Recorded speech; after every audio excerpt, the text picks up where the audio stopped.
Hello, welcome back to my YouTube channel singer study circle पर बच्चों आपका स्वागत है। मैं अरविंद सिंगर आपके साथ हूं। आज हम लोग प्रश्नावली 9.1 का क्वेश्चन नंबर 4 सॉल्व करेंगे। पिछले वीडियो में 1 2 3 सवाल सॉल्व किया था, वो आपने देखा होगा, सॉल्व किया होगा और ये इम्पोर्टेंट प्रश्नावली है बच्चों। क्वेश्चन नंबर 4 क्या कह रहा है? भूमि के एक बिंदु से जो मीनार के पाद बिंदु से 30 मीटर की दूरी पर है, मीनार के शिखर का उन्नयन कोण 30 अंश है। माना मीनार की ऊंचाई ज्ञात करना है बच्चों। ठीक है, तो सबसे पहले हम लोग हल करते हैं, इसका चित्र बनाते हैं। पहले मीनार बना लीजिए। एक मीनार बना दिया, देखिए यहाँ पर। इसका मीनार का हम लोग नाम दे दे रहे हैं, PQ नाम दे दिया है। इससे इसके पाद बिंदु, ये वाला पाद बिंदु होता है, ये शीर्ष बिंदु होता है। पाद बिंदु से 30 मीटर की दूरी पर, 30 मीटर की दूरी पर एक आपका क्या है, बिंदु है।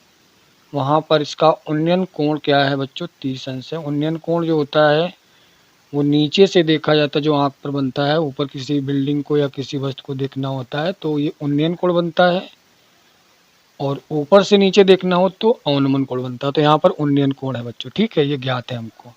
तो ये हमारी क्या है, ये मीनार है। ठीक है ना बच्चों? तो मान लेते हैं, माना मीनार की ऊंचाई h है।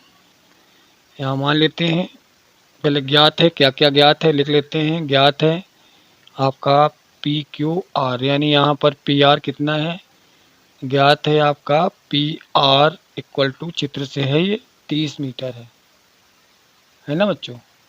और क्या है, एंगल आपका दिया गया है QRP इक्वल टू 30 डिग्री दिया गया है।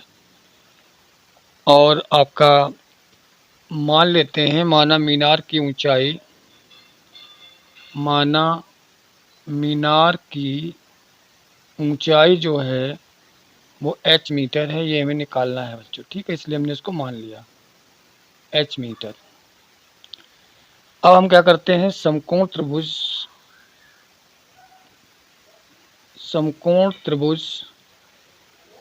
QPR में लगाते हैं।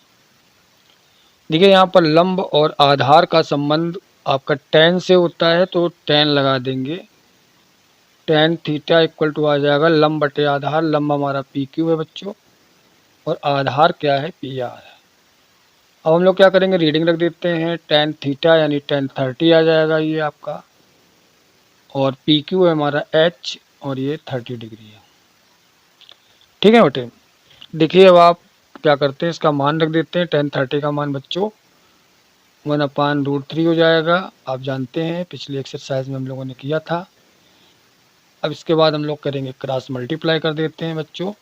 तो 30 1 के साथ गुणा कर देंगे, 30 आ जाएगा, और आ जाएगा ये √3h आ जाएगा बच्चों। ठीक है, देखिए h निकालने के √3 का मल्टीप्लाई करना पड़ेगा, डिवाइड करना पड़ेगा, सॉरी, क्योंकि इनटू में है, यहाँ पे डिवाइड में आ जाएगा। क्लियर यहाँ तक हो गया? देखो इसका रेशनलाइजेशन कर देते हैं, यानी परिमेयकरण कहते हैं इसको। जब नीचे रूट में कोई संख्या होती है तो इसका हम परिमेयकरण कर देते हैं।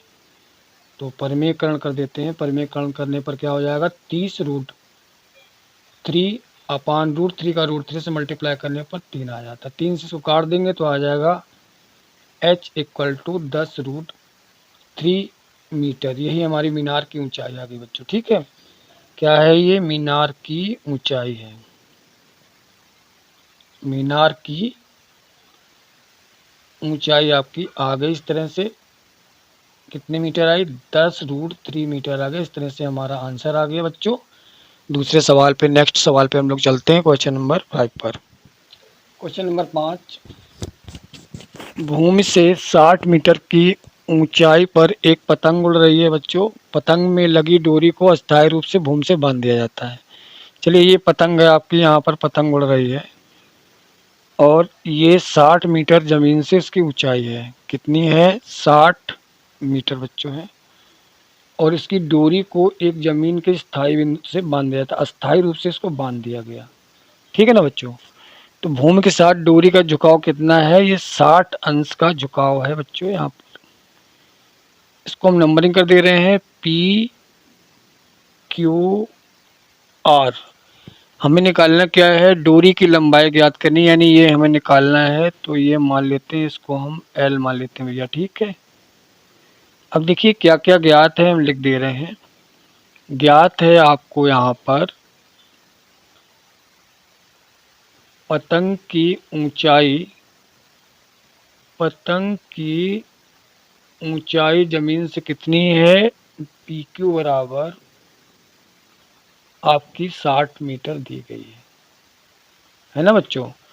और इसका झुकाव जो है angle PRQ equal to 60 degree है। अब हमें क्या करना, डोरी की लंबाई निकालना है। माना डोरी की लंबाई जो है आपकी वो है L मीटर है, ठीक है ना बच्चों। चलिए अब हम लोग इसको हल करते हैं। देखिए त्रिभुज, कौन सा त्रिभुज है, समकोण त्रिभुज है आपका ये समकोण त्रिभुज PQR में आप कोई भी नंबरिंग कर सकते हैं, हमने PQR लिया हुआ है। तो PQR में क्या होगा आपका, देखिए लंब है ये, इसके सामने वाला लंब होता है। लंब और कर्ण में जो संबंध होता है वो साइन का होता है, तो साइन लगाना पड़ेगा। साइन थीटा इक्वल टू होता है लंब बटे कर्ण। लंब है हमारा PQ और कर्ण यहाँ पर PR बच्चों। वैल्यू रख दीजिए साइन थीटा यानी साइन 30 हो गया, साइन 30 डिग्री। और ये हमारा 60 मीटर है बच्चों, 60/L कर दिया। साइन 30 का मान 30 नहीं बच्चों 60 है। साइन 60 का मान हमें निकालना, साइन 60 का मान √3/2 होता है। आपने पिछली टेबल में याद किया था 60/L है ना बच्चों। अब हम लोग क्रॉस मल्टीप्लाई कर देंगे, तिरछा गुणा कर देंगे। तो L का यहाँ गुणा कराएंगे तो आ जाएगा भैया, कितना आ जाएगा, √3L आ जाएगा। और ये 60 दूना 120 हो जाएगा, 120 आ जाएगा। समझ गए होंगे। L का यहाँ कराएंगे √3L आ गया, 2 का यहाँ कराएंगे 120 आ गया। L इक्वल टू क्या हो जाएगा, जो यहाँ पर गुणा में होता है वो वहाँ पर भाग में चला जाता है। अभी हमने पिछले सवाल में आपको बताया कि √3 नीचे रूट में नंबर हो तो इसका हम परिमेयकरण कर देते हैं। परिमेयकरण करने के लिए √3 का ऊपर नीचे गुणा करा दिया, ऊपर √3 गुणा करा दिया, नीचे भी √3 का गुणा करा दिया, ठीक है बच्चों। तो ये कितना आ गया, 120√3/3 आ गया। 3 से इसको काट दीजिए, 3 चौको 12, कितना आ गया, L हमारा आ गया बच्चों 40√3 मीटर आ गया। ये क्या है, डोरी की लंबाई आ गई। अगर √3 का मान दिया हो तो आप क्या करेंगे, √3 का मान रख देंगे। अगर नहीं दिया है तो आपको रखने की ज़रूरत नहीं है।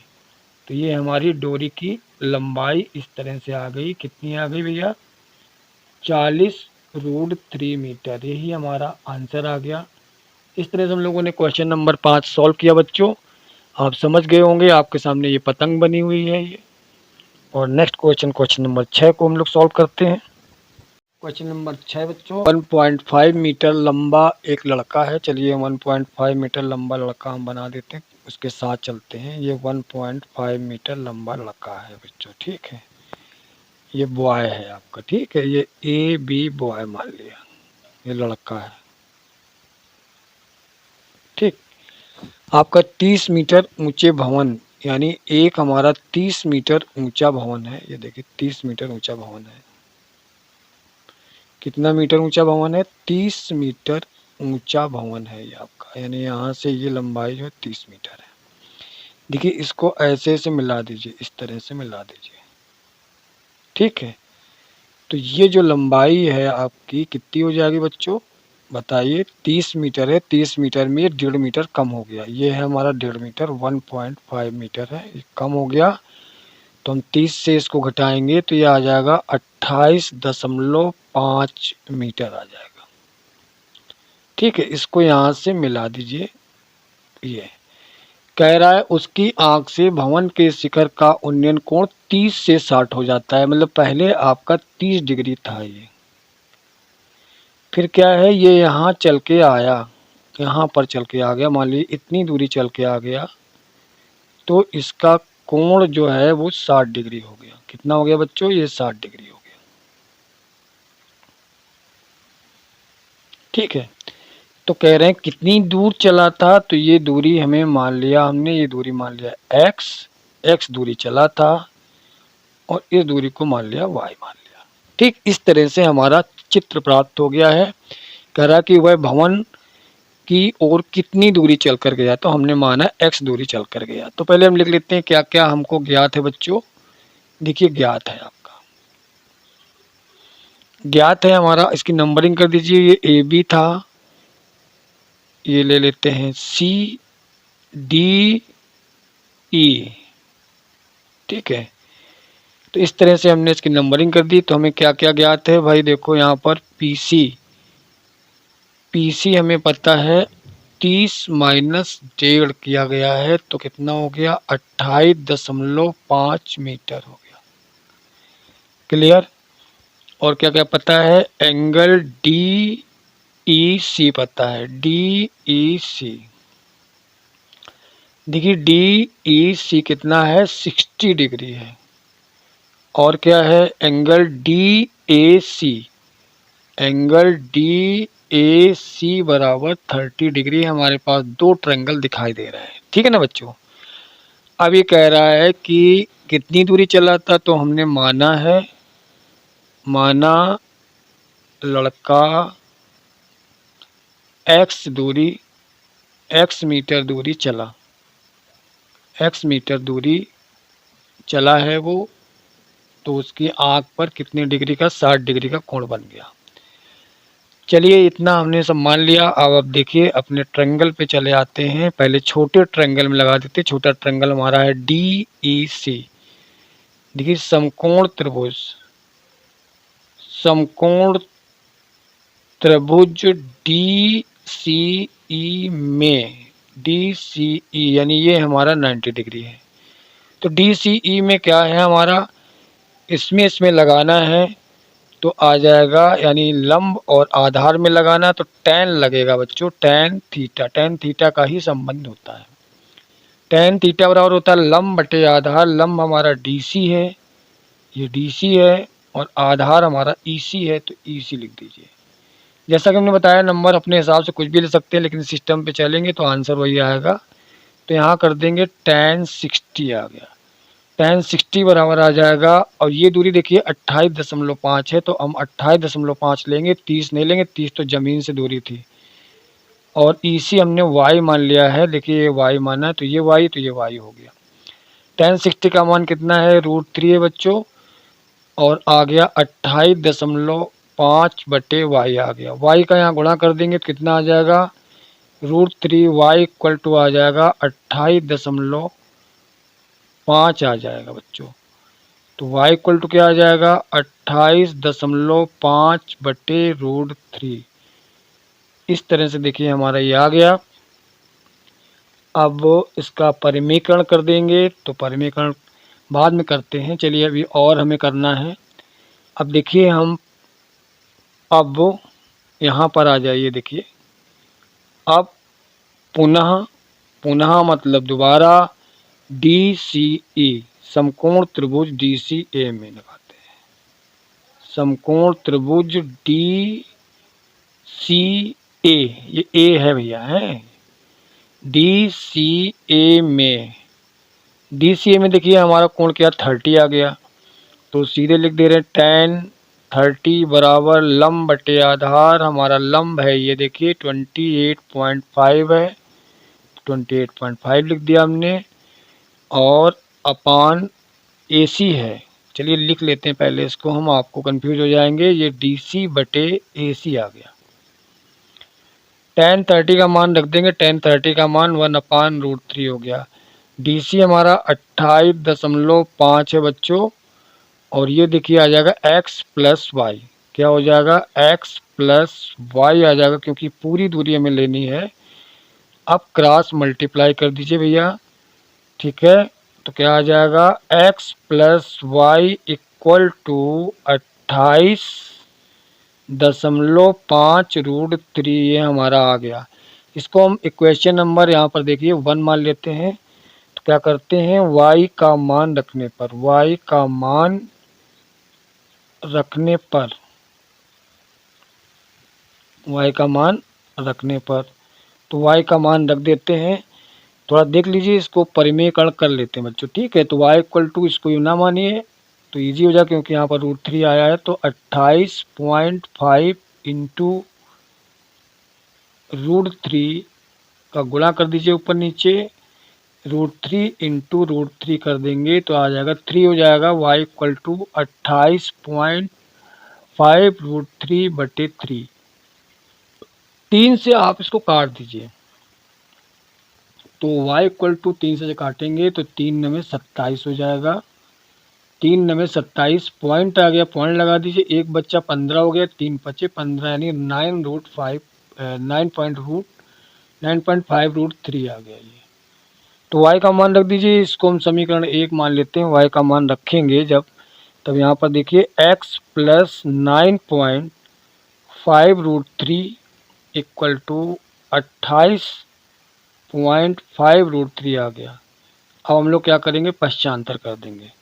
तो जब पश्चांतर करेंगे तो क्या हो जाएगा, x इक्वल टू आ जाएगा 28.5 √3 माइनस 9.5 √3। भैया ठीक है, समझ गए होंगे। अब √3 आप देख रहे हो, इसमें कॉमन मिल रहा है, तो √3 कॉमन ले लीजिए। 28.5 माइनस 9.5 आ गया।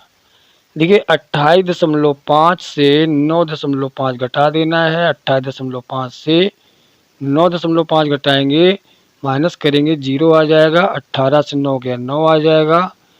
और आपका कितना बचा, 119 बचा। तो यहाँ पर आ जाएगा x इक्वल टू 19। एक बार चेक कर लेते हैं, 28.5 से 9.5 घटाना, 5 से 5 गया 0, 18 से 9 गया 9 आ गया, यहाँ बचा 1। हाँ, तो 19 √3 मीटर ये हमारी दूरी आ गई। तो लड़का कितना चला, इसलिए लड़का भवन की ओर